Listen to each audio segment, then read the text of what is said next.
আসসালামু আলাইকুম। বাংলাদেশ সরকারের নাকি টাকার অভাব। সেই কারণে তারা বিভিন্ন ক্ষেত্রে ব্যয় কাটছাঁট করছে। কিন্তু অদ্ভুতভাবে একটি খবর আপনাদেরকে বলবো, যেটা দেখলে মনে হবে যে না, বাংলাদেশের কোনো টাকার সংকট নেই, ডলার সংকট নেই। অথচ ডলার এবং টাকার সংকট যে কি পরিমাণ এবং বিদেশিদের দাঁড়ে দাঁড়ে যে হাত পাততে হচ্ছে সেটা কিন্তু সবাই জানে। এখন ঋণ করে ঘি খাওয়ার মতন অবস্থা।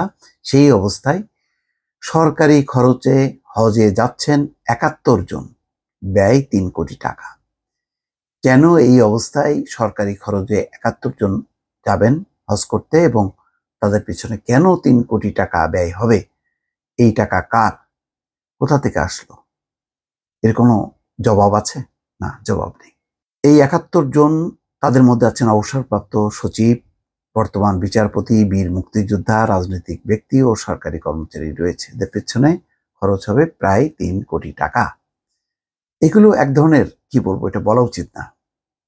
যাক, আমি এটা বললাম না, আপনারা বুঝে নেন। সরকারের আর্থিক সহায়তায় হজ পালনে যাওয়া ব্যক্তিদের নামে ইতিমধ্যে প্রজ্ঞাপন জারি করেছে ধর্ম মন্ত্রণালয়। তাতে বলা হয়, বিমান বাংলাদেশ এয়ারলাইন্সের ফ্লাইট পাওয়া সাপেক্ষে তারা আগামী ৬ জুন সৌদি আরব যাবেন।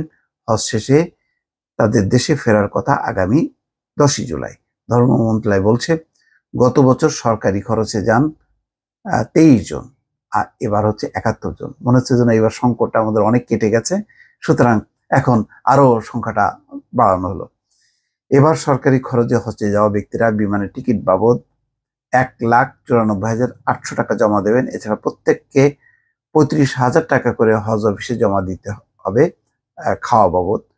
ধর্ম মন্ত্রণালয়ের একজন ঊর্ধ্বতন কর্মকর্তা বলছেন, বিমান ভাড়ার বাইরে সব খরচ সরকার বহন করবে। এক একজনের পেছনে সরকারের খরচ হবে ৪ লাখ টাকা। প্রজ্ঞাপন পর্যালোচনা করে দেখা যায়, এবছর রাষ্ট্রীয় খরচে যারা হজে যাচ্ছেন তাদের মধ্যে বীর মুক্তিযোদ্ধা ১৮ জন আছেন। আরও আছেন অবসরপ্রাপ্ত সচিব মোহাম্মদ কুদ্দুস খান ও বিচারপতি মোহাম্মদ আখতারুজ্জামান। তালিকায় আছেন প্রবীণ রাজনীতিক বাংলাদেশের কমিউনিস্ট পার্টির সাবেক সভাপতি মোহাম্মদ মঞ্জুরুল আহসান খান। এছাড়াও প্রধানমন্ত্রীর কার্যালয় সহ বিভিন্ন সরকারি দপ্তরের কর্মকর্তা কর্মচারী, গাড়ি চালক ও পরিচ্ছন্নতা কর্মীও রয়েছেন। তাদের মধ্যে ৪ দম্পতিও রয়েছেন ভাই বোনও। বাহ, কি চমৎকার! অথচ এখনো ভিসা হয়নি ২১,০০০ হজ যাত্রীর। একেবারেই শেষ সময়। ১৪ জুন হবে সেই হজ। প্রথম দিনে গেছে ৭টি ফ্লাইট, পরদিন ৯টি ফ্লাইট। গতকাল শনিবার হজযাত্রী নিয়ে আবারও ৮টি ফ্লাইট ঢাকা ছেড়ে গেছে।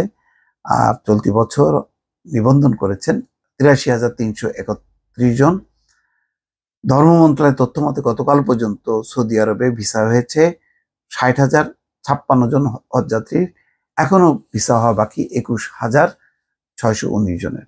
তো এই হচ্ছে ব্যবস্থাপনা যত নাজুক হোক না কেন, সবার হজ যাত্রাটা এখনো নিশ্চিত হোক বা না হোক, বড় খবর হচ্ছে এই যে ৭১ জন সরকারি খরচে যাবে, তাদের পিছনে ৩ কোটি টাকা ব্যয় হবে।